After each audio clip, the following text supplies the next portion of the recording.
Hump Day. Eric Kummel here with Mark Horner at Shot Callers Esports, and it's our final 5v5 live before the LCS starts up. Hey, that's not a bad thing. That's a good thing, guys. That's a good thing. That means we're going to have actual, legitimate content instead of us just kind of spewing out, random things and predictions. We'll actually have some stats, some games to go off of going forward. So that's only going to be better for everyone. We're going to have some more meat and potatoes to serve you guys up with. Yeah, no more veggies. That's what all this has been, just been your vegetables. Nobody likes vegetables. I learned that from Franklin. Remember that show? He didn't like Brussels sprouts. I don't like Brussels sprouts either. That's why I don't like Brussels sprouts, is because of Franklin. But there are games that have already started. LCK and LPL leagues have already kicked off. And boy, the LCK has been pretty insane for only been going on for 2 days. There's already a ridiculous amount of highlights, some crazy picks, some crazy runes that guys are running, different team comps, and different player substitutions. SKT kicked off their season this morning, and there's been a lot of question marks with the former champs. What's going to go on with their roster? Blah blah blah. Blank, effort, all these different subs that are coming in, and Blank did get subbed out heading into Game 3, but it wasn't for who you'd think it'd be. It was Wolf. Wolf. I couldn't believe it. It was crazy. How do you sub in Wolf, your support? And it was even like, you're thinking about this and you're like, SKT, they're not starting Wolf? Effort is starting this. This is crazy. And then all of a sudden, Wolf's replacing Blank. It's absolute madness. Wolf even gives up the first blood, but manages to secure MVP in the deciding Game 3. Incredible performance from Wolf, getting into the off role in the jungle. Yeah, you see him going bottom. He's comfortable there, just making sure Bang doesn't die. That's what he's used to doing. Yeah, it was a rough start in that third game, but he looked surprisingly solid. I don't know what the future is with this move for SKT. Are they really going to be consistently or even ever again putting Wolf in that jungle spot? That seems a little crazy. But yeah, I mean, he didn't look too bad. You know what? It's a certain thing to say, and I wouldn't have expected him to be it either.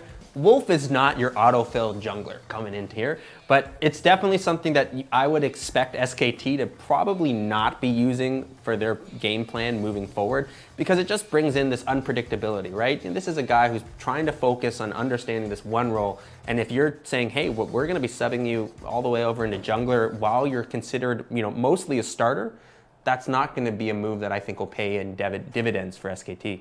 I mean, it's season 8, It's early. That's when you start your new season and you go, you know what, maybe I want to play a different role this year. It's the time to start. Maybe Wolf says, you know what, I've been practicing jungle in the off season. I want to do this. I want to start.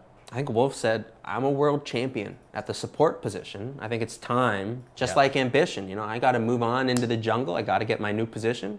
Time to win here. I mean, jungle is the role swap to go to. Ambition from mid, Score from AD carry. Wolf from support, maybe a wolf's natural habitat is, of course, the jungle. Except not at all. That's true. It's the forest. So we'll have to start calling the them wolves forester. are in there, though. So the wolves are in there. You never know. Whether or not that's actually what's going to happen going forward, we don't know. But SKT as a whole, Antara looked questionable in that series. Definitely struggled at times. Definitely struggled at times. Looked a lot better on the Gnar than he did on the Gangplank. But even on that Gnar, there were moments where he kind of like, I feel like you should get a big ult or a game-changing move here, and he just didn't. Yeah, there was never really an impact type of play from him when he was playing on the Gnar, and I think that that's something you would hope it does appear in future weeks for SKT. But I think when you're looking at his matchup on the Gangplank, and yes, he did not perform up to what you would expect, but that, I think, in part is due to how strong Camille is right now. I think Camille is a champion that is a little bit busted, a little bit broken with how much she can push, and how strong she is in that split push now with the Triforce and everything else that she builds. I think that was more or less the cause of his poor performance there. But you are left wanting more from a member of SKT. Yeah, and I mean, there's a lot of subs that SKT are going to have going forward. Are Thal and Blossom, are they going to get some playing time? Maybe that is the long-term plan for SKT, is to bring these young guys up, and it looks like they're comfortable with effort starting in that support position. You got all 3 games. Another guy who was at the top of the ladder in Korean solo queue, bring him in, see what he does. That's kind of been SKT's history, is to bring these solo queue guys and build them up. And definitely when you look at the first game, that, you know, you're talking about how he performed with Bang in the bot lane, and they actually did great. He allowed Bang to absolutely hyper carry on Ezreal in that first game, which was a phenomenal performance from him, and definitely was helped out by effort, making that first start for him there, and I thought that was really important for him. And of course, Faker played Rise 2 games, looked great on both games. That's his Faker champion. playing Rise? Faker playing Rise. Don't let him play Rise. It doesn't matter if he's meta or not. He is insane on that champion and will continue to be, regardless of how many times Riot decides to rework that champion. The only thing, and I'm saying this with 100% confidence, the only thing that was disappointing about Faker on Rise was that he didn't wear his skin. That's the only thing that was disappointing. Faker provided it all. Everything you want to see, he was playing, he was outplaying. It was fantastic. That kill on Kha'Zix that he had, getting away, that flash on Azir, Faker is right at the top of his game again, looking good. And now, this was against the Rocks Tigers. Not exactly a premier team in the LCK. Yes, it's not King Zone. It's not King Zone. No. Well, King Zone. I can't get used to that name. Yes, SKT completely destroyed them in Game 3, but this isn't the top of the top competition-wise for the LCK, so don't get too excited yet for SKT. But, I mean, you never know who's going to play in that jungle role. They might just have a board. Koma might just spin that and be like, ooh, Wolf. Sorry, pal, you're going in today. Hey, I think the person who introduces Koma to his wife or girlfriend, that will be the one who gets to play jungle. That's how they'll decide. I'm excited to see Faker play jungle in the upcoming LCK split. The other game this morning, first game, was KT Rolster taking on the Africa Freaks. And as per usual, KT got not as much hype as usual, but I mean the exact same roster as before coming in, and there's got to be some hype behind it. But look at this, Spirit didn't want him to win. Ooh, yikes, that is quite the steal. Yeah, that was a, in case you don't know, that hurts the heart. That hurts the heart. It hurts the heart. KT lost this series in 3 games. That was a perfect steal. And he gets away, pops the GM score. That was the turning point in Game 1. Game 2, KT got back into it, but then you look back in Game 3, and it was the Freaks. Deft got caught out a couple of times. He's frontlining there as Vayne with no QSS against a Malzahar. He got ulted a couple times in this series when he shouldn't have been in range there. So some questionable play from Deft in that one, and Score got completely outclassed by Spirit in the jungle. And really, the Freaks just showed that they could potentially be a legitimate threat. I think that was the big takeaway from there. You know, yes, it is, you know, just 1 week in here, but I think when you're watching the Africa Freaks in their match against KT, you really saw that this wasn't, you know, a middle level tier or bottom level tier team. This was one of the teams that is going to show up and be able to compete against the KT level teams, which has to be up at the very top. And once again, if you're feeling for the KT Rolster fans here, it's a very familiar feeling of disappointment. This was the year that we came in. Everyone is thinking that, yeah, this is it. This is the super team. They're finally in the position. SKT had a bit of an off season. This is the one for KT, and you're waiting for it and you're excited. Maybe PogChamp Rush is going to be in that first game, and what happens? Nope. Scores in, disappointing performance. KT loses again. Quite a rough start to the season for the KT Rolster. Yeah, I mean, it's not quite panic time. No, hey. It's week 1. I'm just saying that I'm disappointed in them, and I'm feeling a little upset about it. But yeah, obviously You're week upset 1. You didn't see Rush. That's really it. I was telling Eric that I stayed up all night. I'm waiting for this. I want this LCK action. I want to see my boy Rush playing. They tell me Rush isn't playing, I go to bed. I'll watch the VODs. I watched him in the morning. Still good, but he has risen to such levels of memery that it's not even measurable. Even Papa Smitty was waiting for Rush. He was calling for the PogChamps. We didn't get to see it. Hopefully next time. But definitely a very entertaining match to watch from these two. And when you're talking about Deft's performance, he can't be frontlining like that on Vayne. And that was something where someone said, well, maybe Mata has to be that QSS for him, be right in front of him. That's not good enough. You should be buying that QSS. You definitely need to have it if you're going to be positioning yourself that poorly. You shouldn't be positioning yourself that poorly. No, you shouldn't be. But you should have a QSS as right, well. You can't be like, hey, my support needs to bail me out on this one, when you could be actually, A, not positioning yourself there in the first place, and B, building an item to protect yourself. Right. There were some other interesting picks throughout this game. The Veigar was pick or banned all 3 games, as well as the Azir. I think Veigar is going to be meta going forward. It helps when you can just one-shot any champion. I don't want to see Veigar at all. Fun interactive gameplay. And of course, Lucian top. Hey. It's back. It's back. Hooney left LCK at the wrong time if Lucian top is back. Keen busted it out for the Freaks. They lost that game, but he looked really solid on it. Had a nice 1v1 against Smeb. Lucian was not the reason they lost that game. You can't pin that one on Lucian top. So KT loses, SKT wins, and Wolf is now the best jungler in the world. Some might say things never change. SKT wins, KT change. loses.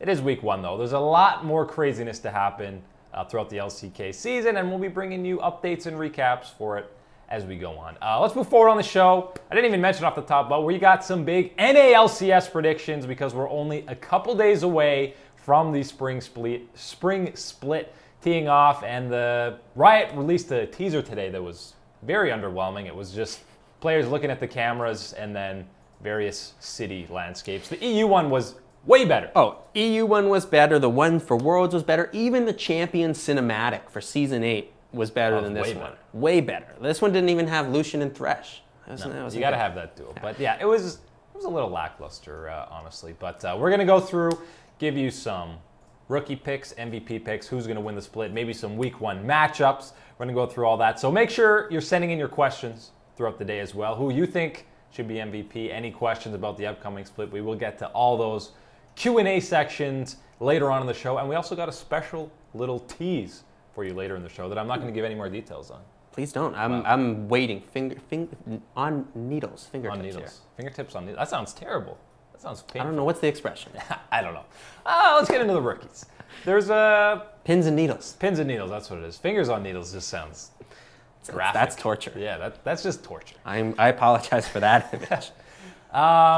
Rookies. You look at last split. It was Mike Young versus nobody, and then Niski kind of came in towards the end. Heading into 2018, there's actually, you got a decent class. You got guys like Onda, Licorice, and Deftly. Those are going to be the main guys. Maybe someone pops up from an academy team. But those are the main 3 heading into 2018. Who do you like for rookie of the split? For me, it has to be Licorice on C9. I think that Licorice in the top lane for C9 is going to be an absolutely great addition for him. Sure, he's not up to the same level that Impact is, that you're trying to replace, but I feel like Licorice is going to be someone that we can see as an NA talent to stand up with the likes of Haunter in the top lane. Someone who is proven to be up in that top level of North American talent, and he will be able to absorb pressure and hold out on his own, I believe, in the top lane for C9, which will allow Svenskeren to be cooperating and working with guys like Jensen, working with Sneaky and Smoothie in the bot lane. I think that this is going to be a really well-rounded out C9 team led by the rookie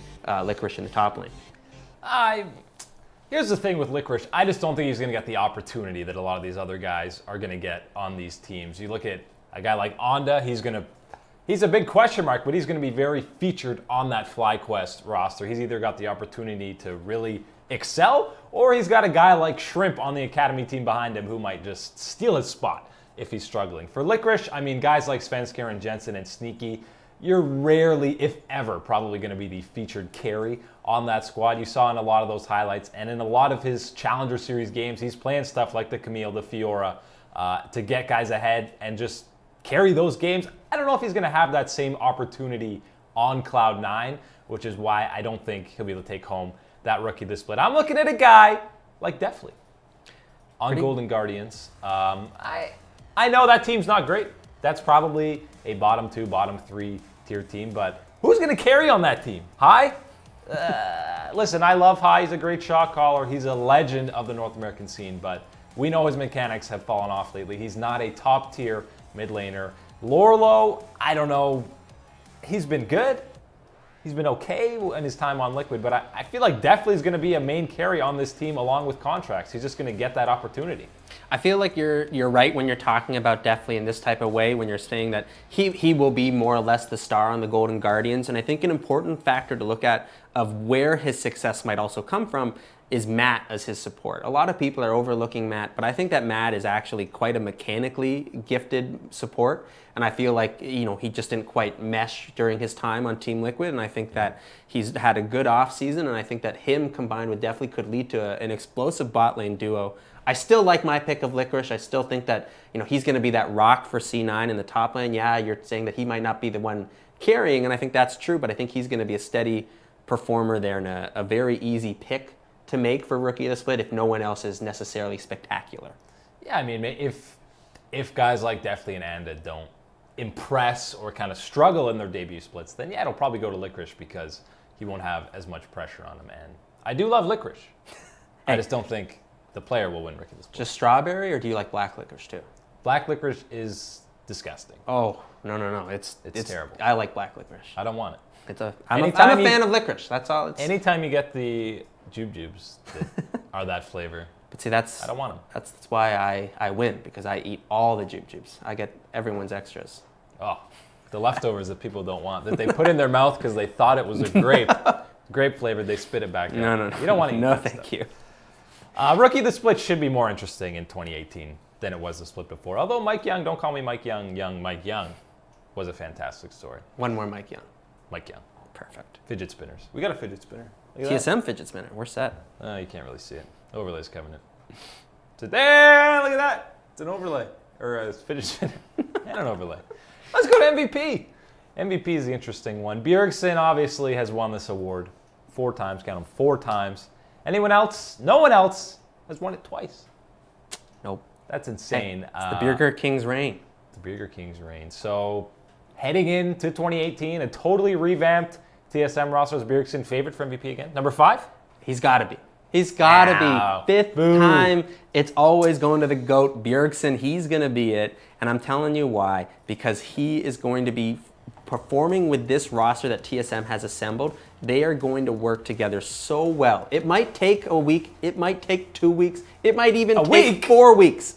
But I am going to stake my claim here and say that Bjergsen is going to have a phenomenal season again. Even looking last year during the splits where he was performing all right and the rest of TSM was maybe a question mark on how they were gelling together and how, Svenskeren was getting caught out. I think that Bjergsen here, working with Mike Young, this young jungler that he has worked with in solo queue, I find that they're going to be a phenomenal pairing, and I think that Hanser, again, is going to show off his spring split style like he did last year, coming close to winning the MVP, and then the bot lane. Mithy and Sven are going to give a level of stability for Bjergsen that he hasn't had with Double Lift and Biofrost. This is the year that Bjergsen really puts his stamp on that MVP for the 5th time. Yeah, I mean, here's the thing. When Bjergsen is getting MVP, you even look at last year, Jensen, a guy who a lot of people thought should have gotten MVP. Which is understandable. Jensen put up some pretty wild numbers. He put some insane numbers. And usually it's when the rest of your team is subpar or, average, nothing great. That's why Jensen was getting all that nod, because that bottom lane on C9 was a little questionable, and Impact... Sneaky in lane. Yeah, he wasn't great in lane for the majority of the regular season, and Impact was even questionable. It was basically just contracts. So Jensen was the star, clearly the star, way ahead of everyone, so we got the MVP nods. With this TSM roster, Bjergsen's not going to have that. There's so many other stars on that team. Hanser's a guy who's gotten a lot of MVP nods before, and yeah, Sven and Mithy, that's huge. Mike Young might struggle. You say it might take 1, 2, 4 weeks. It might take them a whole split to get things figured out with this entirely revamped roster. But that's a lot of star power. They're going to be stealing MVP votes from one another. You look a couple splits ago when Double Lift had a fantastic year on TSM. It was neck and neck with Bjergsen and Double Lift. So they're going to be taking votes from one another. So I don't know if Bjergsen's going to get his 5th one in the spring. I can understand that. I think that that's actually a very good point to bring up, maybe, kind of the carnivorous style that is going to be there for these MVP votes, that everybody's going to be gunning for them. I still think that with TSM star power, I think that that star power is going to just push Bjergsen to this next level. And I think that's why he'll be the MVP. But I can definitely see a case made for, possibly someone like Huni or maybe someone else, on a lesser team, just popping off absolutely and being the star for them and carrying them, to maybe a 3rd or 4th place type of finish. And being, well, that's the reason they're there. That has to be the guy. Yeah, and I think if it's going to be a mid laner who earns MVP, he's got to have a stud jungler alongside him. Not sure if Mike Young will be that right away. So I'm looking at someone like Svenskeren and Jensen. Maybe Jensen gets MVP this year. Or I'm looking at a guy like Febiven, who's got Lyra in the jungle, his first split in NA. Listen, this guy has shown up on all sorts of stages internationally. The guy's 1v1 faker. That is how you ascend to greatness, is you 1v1 the god himself. But even last split with H2K, because of all the ridiculous numbers that guys like Reckless were putting up on Fnatic, you didn't really appreciate how great a season Febiven had on that H2K roster. They had a suspect bottom lane for a lot of the year, and he had a very solid jungler in Jankos. I think Lyra has the potential to be even better than Jankos, and working with a mid laner like Febiven, that duo can really showcase what they can do. And I think Febiven and Clutch Gaming, we had them power rankings at number 4. I think they can get there, and I think Febiven will be a main reason why, and he'll take MVP. I think that a really interesting thing to look at Febiven, and I think maybe the only thing that could possibly hold him back from actually being this MVP that you're talking about here, is the fact that we don't know exactly how he's going to react to coming over to North America and in the North America game. You never know if it's going to be a situation like Yellow Star where it comes in and you just don't quite adapt to it. I don't really have those concerns. I have a lot of faith in Febiven and the type of star player that he really is. He seems to be, to me, other than Jensen and Bjergsen, kind of the only shot to have another absolute all-star mid laner in North America. This is one of those guys that can provide those type of plays that Jensen and Bjergsen have shown off, and why they're such household names in the NA LCS. And I think that Febiven really has a chance to do that. And as you said, Lyra is a phenomenal jungler partner to do that. And I think that, yeah, very good pick to possibly be MVP. Yeah, I mean, obviously, there's the mid lane talent pool is absolutely bonkers in the NA LCS. Most of them not North American, but that's why the talent's so good.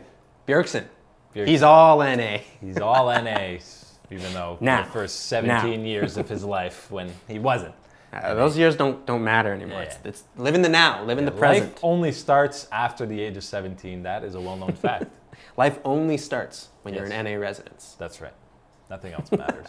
But MVP, I mean, it is tougher to pick this year than any other time because it's a lot of talent in NA now. How high do you rank where a team finishes? Right. Like, yeah, let's say Huni puts up absolutely absurd numbers, plays Lucian every game, averages 2 pentakills a game. Lucian. But if Echo Fox finishes 8th, can he really be MVP? It's true. That's a tough question to ask. I think when you're bringing up these other MVP names, again, yeah, we do have to think about how they're going to react to the change of scenery, new teammates, different teams, different strategies. Going to be a very interesting MVP race. Very interesting. Even more interesting is who's going to win the split. Hey, MVP matters, but it really doesn't matter if you're not winning the split. It's a regular season award. Who cares about the regular season? Individual. This is a team game. It's a team game, and teams win the playoffs. TSM won 3 in a row. They've been to 10 straight finals. They've never missed a final. No, they're not going to miss this one. They're not going to miss this one? I'm telling you this one, it's going to be 11. TSM is going to make it into the NA Spring Split Finals. I think, yeah, we've talked about this Mike Young, this new bot lane, and how everything is going to work. Might take some time, but this is definitely a roster that is far too talented and has too much and too strong of a supporting cast around them, with Coach Song, Lustboy coming in from Korea to coach the bot lane. I think that this is going to be TSM's year once again to get into the finals, and who they're going to be playing off against is going to be Counter Logic Gaming, and their former support Biofrost is going to be there with Counter Logic Gaming performing against TSM in the Spring Split Finals, and we are going to have a phenomenal one. It's going to go down to the wire with TSM taking it in Game 5. Wow, TSM taking it in Game 5. I believe in CLG. I believe in this man on the screen right now. Who was the best player on CLG last split. He carried them in the playoffs. He carried them in the regional gauntlet. He carried them for much of the regular season. It was the rest of that CLG roster that was a little suspect. Obviously, Omar God was kind of shafted. He just kind of got thrown into the LCS squad, and they're like, okay, go. We're trying to qualify for Worlds. Help us out. Yeah. He kind of got screwed over. He got a lot of harsh criticism, harsh reaction, but he was in a tough spot.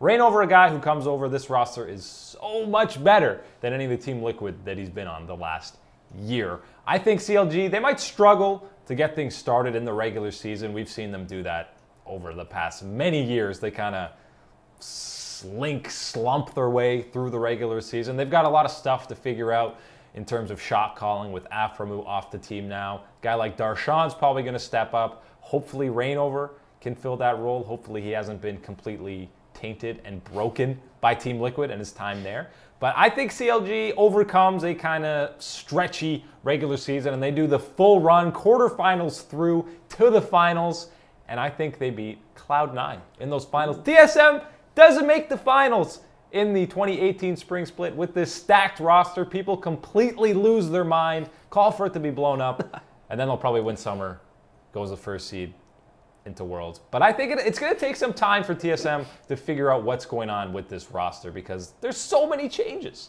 I think it's important to remember that this is also a TSM roster that is starting to scrim and practice together a full week later than the majority of the rest of the LCS.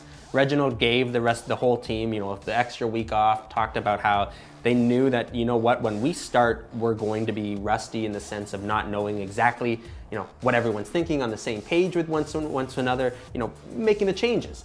But it's important to think about that they knew that this was coming and they know that they're going to have these hardships to work through, but they're fully motivated to working through them and finding that synergy for this team. And I think that is going to be something that really cohesively joins them together and really solidifies their strength together. Yeah, this team is going to be under the microscope so heavily for the entire year, really. It's TSM. It's they always are, big franchise. This roster even more so, and there's going to be so much pressure on Mike Young. I'm sure he'll have a few bad games to start the split just because the sheer amount of pressure on him. Even at All-Stars, when he didn't look that great there, people were very unfairly critical of him. It's All-Stars, it's supposed to be fun. I think Mike Young will actually, though, benefit from what the meta is going to be for the first couple of weeks. We're going to see some champions that he is strong on, being some highly contested picks. The Nidalee, the Kazakhs, those are some of those aggressive junglers that are in meta right now and are highly contested picks over in Korea that I think we can also see that will be wanted to be played over here in the NA LCS. And I think that those will give Mike Young his comfort zone and allow him to fully impact the map with TSM.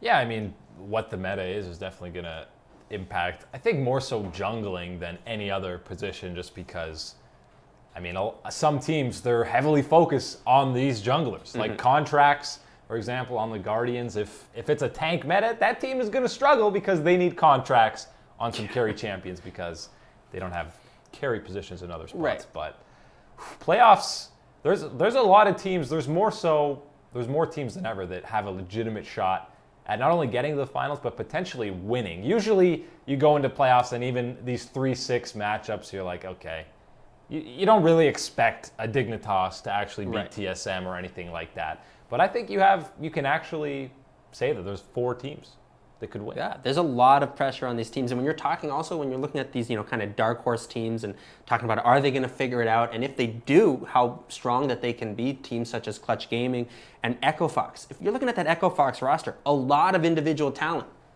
but also very volatile. And if it doesn't all work, it's a total mess. But if it works, this could be a really strong, really talented roster. And you never know how that's all going to shape out in the rest of the LCS season.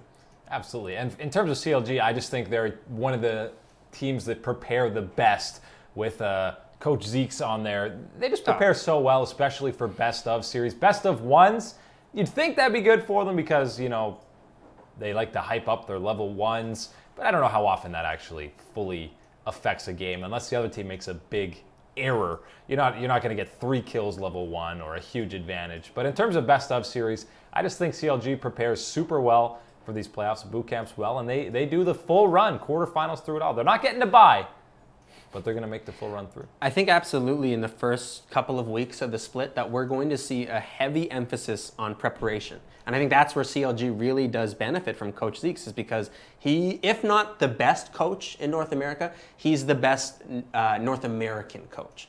And so I think that's what, 10%, 20% of the teams? Okay. Hey, it's still a feather in his cap, okay? True. But I think that when you're talking about preparation, it's going to be so important with all these changes that's going on, everyone new faces and new places. The preparation is going to be absolutely crucial, and these teams that have these coaching staffs and support behind them, I think that they're going to find early success this split. All right. Okay, quickly, week 1 matchups. There's plenty of fantastic matchups to look forward to. Which one are you most excited for, and why is it Echo Fox FlyQuest? Can't wait. That's probably, without a doubt, the matchup I'm least excited about. Without a doubt. That was clearly, they had storylines in play for 8 of the 10 teams, and they're like, oh, we have 2 left. Echo Fox and FlyQuest. Love me some Rick Fox, Echo Fox, love me Hooney. And hey, props to FlyQuest for getting 5-Hour Energy and Snickers as big sponsors for them. Hey, bringing in that cash. Love it. Love Snickers. Just not really all that interested in watching your matchup compared to the other ones. I think TSM TL is absolutely the top on most people's things. Seeing the revenge story, double lift in again. You're obviously seeing the rest of the additions for Team Liquid, and just that story again against TSM is going to be great. But the one that I'm really, really excited about, a little bit of fresh blood into the NA LCS. I'm excited to see Optic Gaming and 100 Thieves. I think Nadeshot has brought a lot of excitement and effort and passion into his brand, into the NA LCS, and I'm really excited to see that go up against the Green Wall. Even if they might be my 10th place team, I think that 100 look like it. I think 100 Thieves and Optic will be a very cool match to see. And if you're a big basketball fan, you got Clutch Gaming and the Golden Guardians, Warriors, Rockets. It's great. We can talk about all these NBA matchups every week now. We NBA now. Who would be better at League of Legends, James Harden or Steph Curry? Ooh. James Harden has that beard, and I think that there's a lot of people playing League of Legends that have beards. Yeah. I don't know if that's going to help him too much. Steph Curry's too athletic. You got to be more. Got to be more in your seat. You know. I mean, Steph Curry's good at cooking. So does that translate to League at all?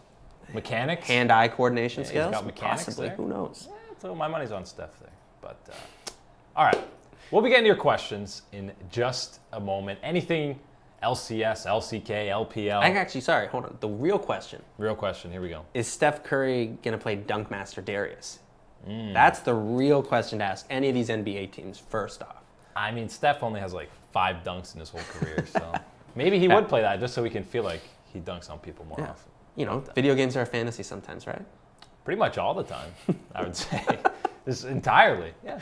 All right, we question time in a moment, but first we got something special for you before we head into questions. We got a tease for an upcoming documentary that's called Keep Streaming, and it's about Twitch as a content creation, a bunch of different Twitch streamers. There's interviews from big streamers like Ellaheim, Josh OG, Mendo Kusai, Overwatch streamer on the Houston Outlaws, and just what it is to be a streamer on Twitch. It's coming out next month, and we got a little tease here talking about donations and massive donations that a lot of these streamers receive. If somebody were to walk up to you on the street and open up a case and say, here's 10K, it's yours, what would you do? That's it. You would be like, what the heck? What's the catch? What, you know, no, you can just take it. No, for real, it's yours. This is 10K. You know, but then when you have the briefcase and there's no strings attached, you're like, holy crap, I got 10K. Again, you just try to be as thankful as possible, as humble as possible. You try to cover your bases, make sure this is something they really want, and you know, and then you try to be decent to them after that with, you know, continuing to create content that they enjoy, because that's why they supported you. So yeah, it's just nuts. It's just nuts. The sheer number and amount of donations that a lot of guys get on Twitch are absolutely insane. You only had to look at Tyler 1 during his premiere week. It's wild, man. There's an insane amount of money to be made there. And if you go on our YouTube channel, Shot Callers Esports on YouTube, we've already got a couple of other teases that are for this upcoming documentary. You got Rocky No Hands, who is a tetraplegic PUBG player, and he's amazing, way better than you or I at the game. I can guarantee you that. Smash me in the game. Absolutely insane. And we also got Disguised Toast, obviously super popular Hearthstone streamer, kind of his story, how he got into streaming, stuff like that. So make sure you check those out on our YouTube channel. And Keep Streaming comes out mid-February. A lot of big names being interviewed in that. It's going to be a good thing to watch. It's going to be a good thing. Let's get to some questions. That's what everyone wants. That's what they want to hear. First up, Wesley Brown. So how about Kazakh's jungle? Seems very OP. It's a horrible win rate, though. It's an interesting champion, right? Because you can't provide certain benefits that, say, a Sejuani could, or other things like that just go in the nature of being an assassin in the jungle in Kazakh's kit. I think that he's in quite a powerful position right now, and the changes that are being made to how his passive works on isolated targets is actually turning out to be a little bit of a nerf early and then later a buff in certain ways is how my understanding of it works. And as someone who likes to play Kazakhs, I think he's in an okay position right now, and I think we're going to see him be quite a hotly contested pick for these aggressive NA LCS junglers. Yeah, I think the old changes to Guardian Angel, where it builds out a BF sword now, has kind of changed for a lot of these assassin type guys, where they're able to get that pretty early, especially when you're getting stuff like stopwatch that people seem to get on pretty much any champion in the game. So I think that build path is also making it more viable. Day 2 of NA LCS, 100 Thieves versus CLG. Close game or no? I think that is a close game. The way that game will be decided is how fast 100 Thieves can really come together. Because this is a roster, five guys. That's a mishmash of people. Exactly. And I think that is your number one biggest question. There's talent on that roster. There are ways that you can see them synergizing together, and even ways that certain guys are going to carry. But the question is, are they all going to work together right out of the gate and be on the same page communicating? Because you're going to need to be able to do that. And I think CLG is going to be ahead of them, given the relationships that they already have, how much that they've coveted getting someone like Reignover in the past. I think that is going to help them, and how much they understand his game style and his play style. And I think that this is going to be a very exciting matchup, but obviously given how well 100 Thieves have managed to come together. Yeah, it's not quite the vengeance in that game with Afro went back to CLG because he wasn't kicked off the team. It sounds like it was mostly his decision, but I mean, I think that could be a competitive match for sure. Right. From my understanding of the Afromu situation, it was that Afromu had a very strong offer from 100 Thieves, and CLG just wasn't quite ready to match up to that level, considering the other moves that they wanted to make in the off season, and so very amicable parting there. 7 teams, he said, were interested in. Hey, everybody wants a slice of 3 Afromu. teams that weren't interested. Impact. As a C9 fan, I love him, but off tanks or Gnar, he struggles so badly. I used to wish Ray would play every game, so at least top lane wasn't so telegraphed. Hey man, Impact struggled in the 2017 season, to say the least, at certain points. But obviously, hey, what are you getting with Impact? Buckles down when it comes time for the Gauntlet and for Worlds, and Impact really does perform there and shows exactly his strength. I think when you're looking at what his contract is and why C9 might not have matched that for that reason. I'll tell you what. How expensive it was, and I think that when you're looking at that, it has to be because eventually down the road, soon he's going to be an NA resident, and that is most likely your only chance of locking him down with this type of contract. I think Impact is going to show that he is a very good player still, and still up in that top echelon, but he's going to have to redeem himself after some very suspect performances on tanks in the 2017 season. Yeah, and he has kind of been definitely on the slide since the top die memes and back in 2016. And even some tanks he was somewhat questionable on. So yeah, if the meta shifts towards carries in the top lane, I think Liquid might be in a bit of trouble. It'll be interesting to see how much of an island Liquid wants to put him in the top lane, because Cloud9 would put Impact in that island on the top lane and say, you're up there, contracts help out Jensen, other things like that. Yeah. So he didn't really see a lot of jungle proximity, a lot of help in that regard, and it'll be interesting to see if that is something that Team Liquid is going to implement with him. If not, you're all on your own, Impact. Let's see what you got. Let's see what you got. Talking about those carry top laners, James Rothwell, what do you think of Vlad top? I've never seen him in solo queue, but pros playing it a ton. I think I've seen more from the solo queue accounts of Vladimir being played in the mid lane by a lot of the professionals than, say, top lane. Yeah. I still think that Vladimir, when you get into the later parts of games, is just like an absolutely disgusting team fight monster, especially with the way that the new runes have worked out for him. He's very strong on these, type of fights where he can turn it around absolutely. I think that he's a player that we'll see played more so towards the mid lane than, say, top lane, but I don't think that I'd write that out of the question absolutely at all.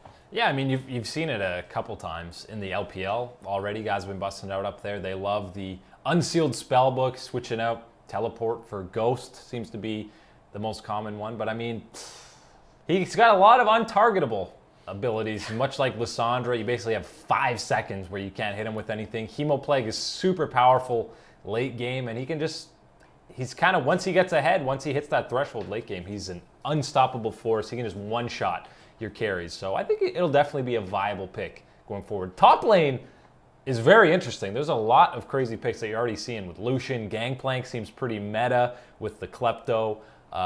Maybe Kleptonasis comes in. Yeah, Ancient Coin. You never know exactly how that one's going to work out. Hey, you're running Gangplank? Well, Nasus just wants to be up there and farm too, buddy. It'll be an interesting rundown. Top lane seems to be the most diverse champion pool so far. If Meteos and Ryu show up on 100 Thieves, where would you put them? Borderline playoff, probably? Yeah, I think that this is a team that can sneak into the top 5. Maybe top 5 with Ryu and Meteos showing up. Now the question with that is, Meteos last year wasn't really all that invested in the pro scene and playing in that level and practicing up that what it meant to be, but did say that he had a lot of fun playing with Ryu on Phoenix 1 and that they seemed to gel and be on the same wavelength together. And so that's going to be something that I think will benefit 100 Thieves right out of the gate, is going to be the possible synergy that they had developed last year, and to see if that can possibly help Ryu discover some of that magic that he had towards the spring split of 2017 as opposed to his, pretty awful summer 2017. Yeah. That whole P1 roster had some questionable moments. Even Mike Young post Rift Rivals wasn't looking too fantastic. It was the jet lag. The jet lag. It lasted 6 weeks. How long before Levi will be playing for 100 Thieves? I'm saying summer. He's not playing this split. Yeah, I wouldn't think this spring split either. Unless something drastic happens, unless, Ryu is incredibly underperforming, I don't think that they'll be making any type of moves like that until the earliest this summer. Because you do have to look at it, not just on a talent basis and does he fit. Levi did say that he wanted to come to North America and learn how to speak English in a less stressful environment than, say, the exact LCS stage. So being on an academy team, perfect spot to be. Yeah, so they have this year this split to kind of work on communication with him, and as well as whether or not he's on 100 Thieves, figure out how they fit him on their starting roster. I don't think there's any rush to really get Levi onto a starting roster in the LCS because everyone knows he's more than talented enough, and we will see him in the near future, just a matter of when. Just a matter of when. Why does Febvin get ranked better for MVP when Power of Evil was shown to be better in EU? Okay, here's the thing. You take this one. Power of Evil was not better than Febvin in EU. Because Misfits had a great performance at Worlds, I think people have kind of been like, oh my god, PoE's so great. Febvin didn't play at Worlds, so people have forgotten about him. During the 2017 summer split, Febvin was much better. Regular season and playoffs, he was first team, second team, all-pro mid. I believe he was first team, all-pro mid for EU, and he had MVP-like numbers, like I said before. If Fnatic didn't have such ridiculous KDAs and all these other numbers that Reckless and Brox were putting up, Febvin probably could get MVP. Him and Perks were far and away the best 2 mid laners in EU last split. Power of Evil, he wasn't. And when you're talking about MVP also, there has to be some flash, right? There needs to be some star power to that. Pizzazz. And Power of Evil, he is a talented player, but he's far more team-orientated than Febvin is. Febvin, yeah, he does play with his team and he makes good team plays and will sacrifice. But, the reason why you know Febvin and why you like to watch him is because of those star outplays that he can make, that potential that he does have. That's kind of the difference of why he's considered far more sooner to be an MVP candidate in North America than, say, Power of Evil is, especially on Optic. That's also a key point we didn't mention is Optic's roster. I don't want to keep taking shots at Optic. No, I'll just say Optic's roster. That's all you got to say. Levi might struggle to start because of the import slot. Pobe is the only NA mid laner that teams can comfortably start, or high, I guess. Yeah, they better hope there's some young talent if Levi's starting on any of these squads. It's definitely one of the things that Team Liquid, especially with playing Piglet and Reignover, learned that not having your import in the mid lane is definitely a very interesting way to build your roster. Interesting. Interesting is a nice, int, really, to put it that way. But I think that you're going to see it happen, right? Levi is going to be on the LCS stage eventually. I think it will be a much more careful maneuver. I don't think you're going to see anyone just going, hey, we need this guy in here now, import slot taken. I don't think that that's going to be the case. I think you're going to see a team be a little bit more careful about adding him to their roster, but he's got the talent to do it. Yeah, and I think teams would also be willing to maybe switch around some stuff to try and get a talent like Levi on their squad, even if that means maybe taking a step back in that mid lane, but mid's a pretty important role. Yeah. What if TL just flat out chokes? Steve guts the team? What's choking? They don't make playoffs? I don't know if Steve's really going to gut this team. You look at Steve's tweets and the way that he's reacted towards this roster. It's, it seemed like, now I've assembled this great roster, as well as we could have in the offseason, all the money that we spent and everything. And the way that he tweets at Doublelift is kind of a way of saying, hey, now this is your team. You're supposed to be the alpha here. You're managing it. Let's see how you can run with these keys here. I don't think that Steve is going to want to be gutting this team away from Doublelift or anyone on that roster anytime soon, given the investment that he has made for them. And the investment that he's making for Team Liquid in the future as far as their League of Legends training facility that is being constructed now. If you haven't seen the video for that, it truly is going to be a spectacular training facility for them. Gives it a tour with Ole and everything. Ole's mind is just blown out of the water seeing it. Thinks it's incredible. I don't think that Steve is going to be gutting this team anytime soon if they fall flat on their face right away, which I can't see happening. Yeah, I mean, maybe they don't make finals, maybe they don't make semis in the spring split, but I mean, this is at least a year plan for this roster. I don't think any changes happen to Liquid unless they finish 10th, don't win a single game. Maybe then something happens to that roster, but outside of that, you're going to see this roster in summer as well, and they have a pretty good shot at qualifying for Worlds. Zytex 1000, I predict Zoe being permabanned against Bjergsen. I predict Zoe being permabanned against anyone. I don't know. I don't think permabanned because we've seen her get through occasionally in the LCK. Hasn't been selected, I don't think yet. But no. It's definitely been something where, she's dangerous. And in the hands of someone as talented as Bjergsen and with that kit, I would be banning it. I'm banning it every time. I don't know if it will be permabanned, though. That game at All-Stars with Zoe and Varus with that ridiculous poke camp could be enough. Could be enough to scare people enough away from it. I would not want to be in that game. I think she'll be heavily involved in pick bans. Maybe not permabanned, but I think there might still be nerfs. You know what? For the first week or two, I think she will be permabanned because they've nerfed her in this patch. You don't want to deal with those. Aren't nerfs. There's an asterisk beside nerfing Zoe in this patch. Yeah. They're not really doing anything. She's still too powerful. I think maybe for the early parts, sure, but I think eventually you'll see her maybe slip through every once in a while. Yeah, but I think more nerfs are on the way for Zoe. Kylo Ren, shout out again. I gotta shout out your name every time because it's great. Can TL actually shut down TSM this year, CLG or C9? Also shut down, beat them in the finals, prevent them, beat them in a best-of series, basically, is what that's saying. I think absolutely. I think that this is, again, not a team that should be overlooked. This is a very strong, proven roster on Team Liquid. When you talk about guys in the North American LCS that have really shown the type of players that they are and how they can really stand up and be battle-tested, Smithy, Pobelter, Impact, Doublelift are all guys that you would list there. And Ole's split last year was something great with what he had to work with, and that's no offense to Cody's son, is a different AD carry than, say, Doublelift is going to be for him to work with. And I think that when you're talking about the type of games and type of playmaking that he can have now with an AD carry that will be more lane dominant, I think that this is a roster that should not be taken for any type of jokes here by TSM, C9, CLG, any of those, big typing reigning teams that we've known from North America. Hey, TL's coming for you.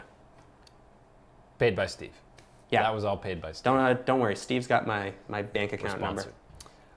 Leandro Montoya Pats, do you think Vayne will be played or be in pick ban phases most games this week? I think she's definitely going to be heavily featured. You've seen it in other regions, and as long as this Relic Shield overheal stuff is in the game, you basically just nullify lane phase.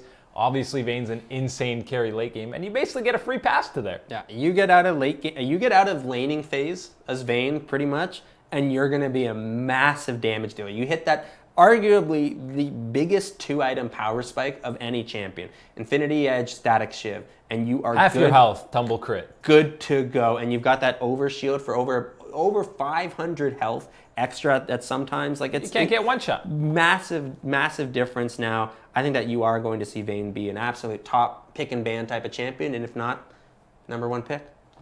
And yeah, we'll see how many AD carries can actually play Vayne, because there's a lot of famous guys who are known for their Vayne. Doublelift, Uzi. To say, hey, you want to look at Team Liquid doing pretty well. Yeah, Doublelift. I mean, Sneaky's played Vayne before. How many of these other guys are comfortable playing that champion? I think they've all played it enough in solo queue. Afro's got a great Vayne. Sub him in. Roll swap. Hey, Hey, we saw Wolf do it. Why not Afro? He's played AD before, so it's all good. Mikael Gleason, which pro player do you think has the highest chance to get rank 1 in solo queue? Ooh, rank 1 in solo. It's got to be someone who grinds a lot of solo queue even after scrims. Let me think. Pole Belter's usually high up there. That was the number one name I came up with. Was Pole Belter was the guy that I remember for the most part of last year out of the NA LCS players that found his way to the top rank. That was him.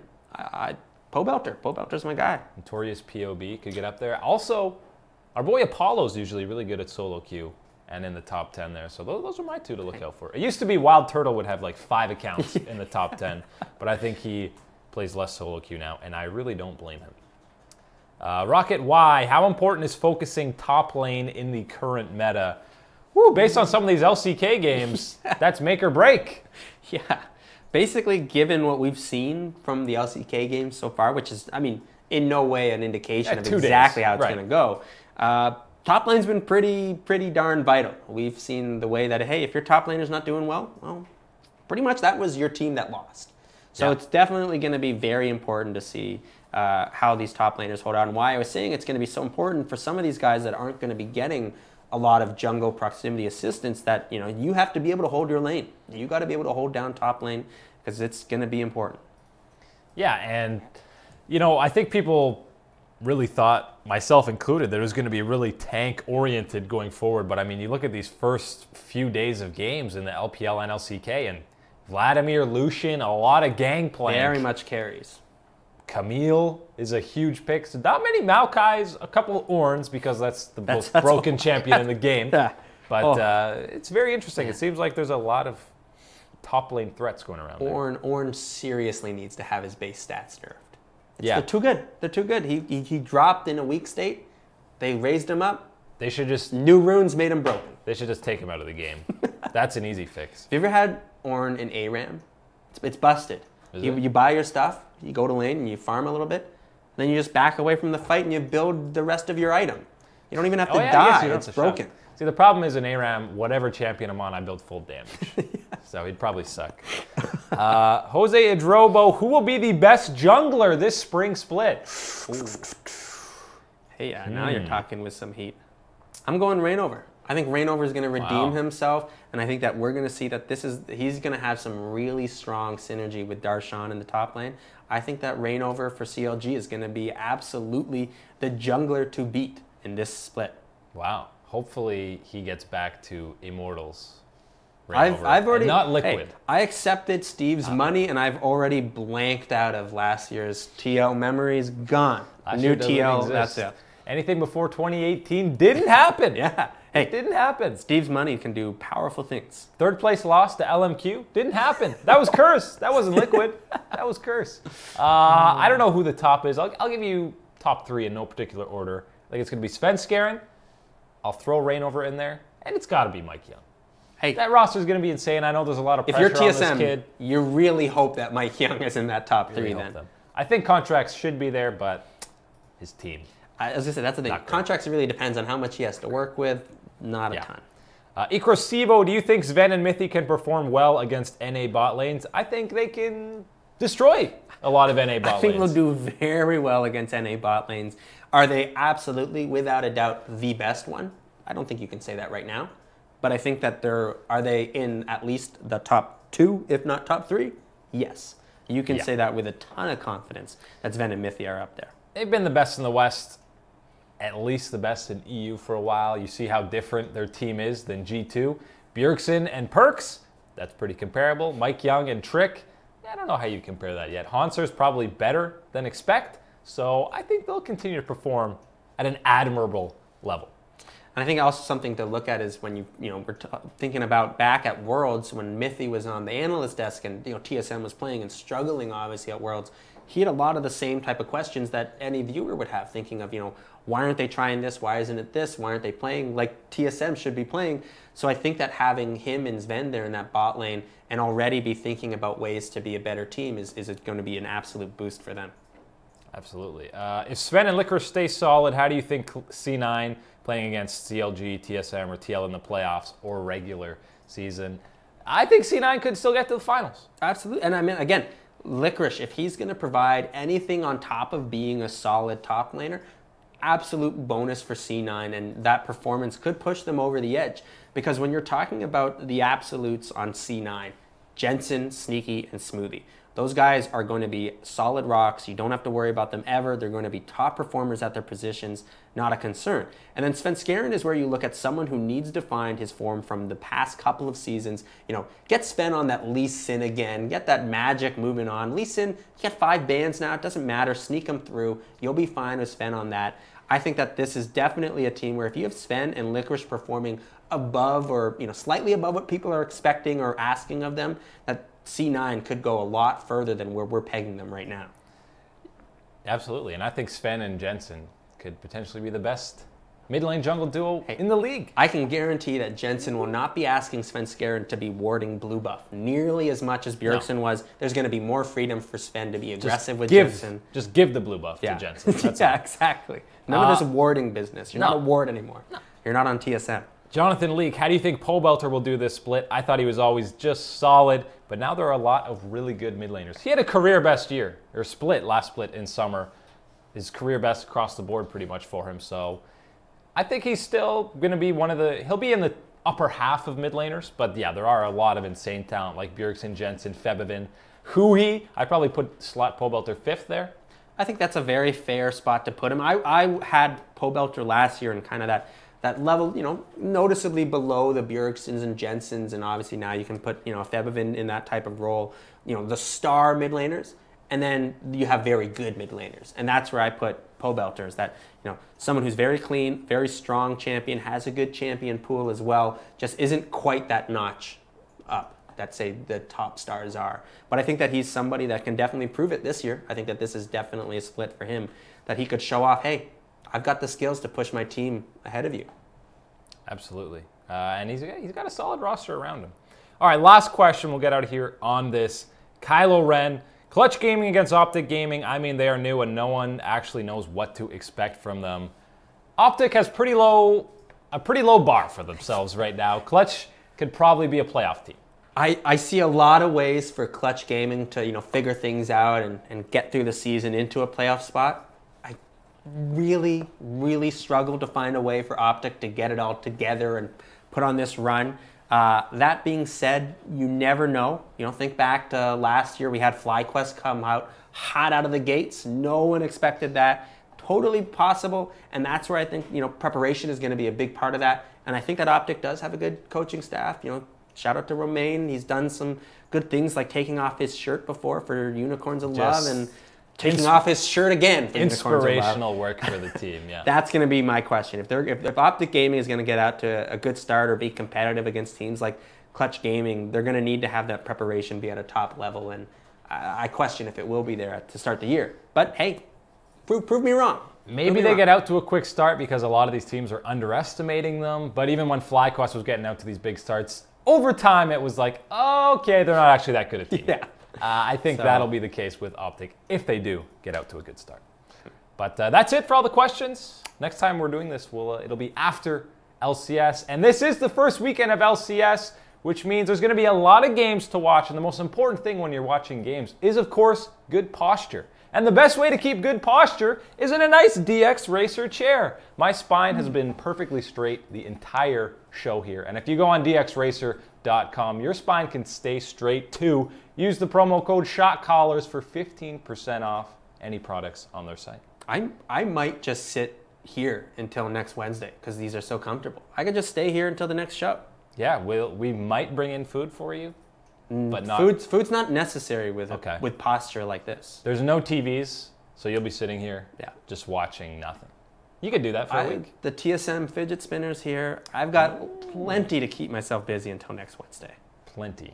Keep you guys busy. Next week, we're going to have LCS games to go over. Monday, 3 p.m. on Get Boosted. Wednesday, 2 p.m. 5v5 live. We're going to be going over LCS, LCK, LPL. All the leagues are going. Hey, we got lots of action coming up for you. We got that meat and potatoes we're telling you about. No more veggies. They're done. They're gone. Just carbs and meat. Ready. That's all you need in life. And also Saturday morning, we're going to have a special stream doing some ARAMs with viewers and kind of talking about the EU and NA LCS games that are about to come on Sunday and the ones that already happened earlier on in the weekend. So head to our Twitch channel at Shot Callers Esports to be a part of that. But until then, we'll either see you then or back on Monday for Get Boosted. Enjoy the LCS games this weekend. I'm Eric Kummel here with Mark Horner. Thank you very much for watching, guys.